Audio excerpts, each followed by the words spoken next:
Human rights का, मानवाधिकारों का।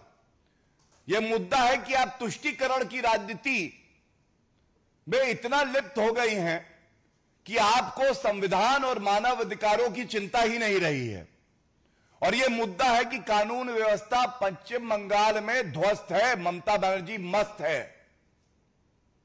यह मुद्दा है आज घमंडिया के एक एक नेता। खड़गे जी चुप, सोनिया गांधी जी महिला है शांत, राहुल गांधी के लब सिल गए, मैं कुछ नहीं बोलूंगा। अखिलेश यादव मुंह में दही जमी हुई है, एक उनका वक्तव्य नहीं आया है। अरविंद केजरीवाल सुई पटक सन्नाटा। हमने देखा स्वाति मालीवाल जी के साथ भी क्या किया। अब बताइए, जो घमंडिया संविधान पकड़ता है हाथ में, जो संविधान की मूल भावना है, उसको तार तार किया जा रहा है पश्चिम बंगाल में। महिला की अस्मिता के साथ खेला जा रहा है और केवल भारतीय जनता पार्टी मजबूती से इस मुद्दे को उठा रही है और उस महिला और उस युवक के साथ खड़ी है। क्या आज ये सवाल नहीं पूछे जाएंगे? और चिंता की बात यह है कि चाहे वो ताजिमुल हो और चाहे वो हमीदुल रहमान हो, टीएमसी के एमएलए,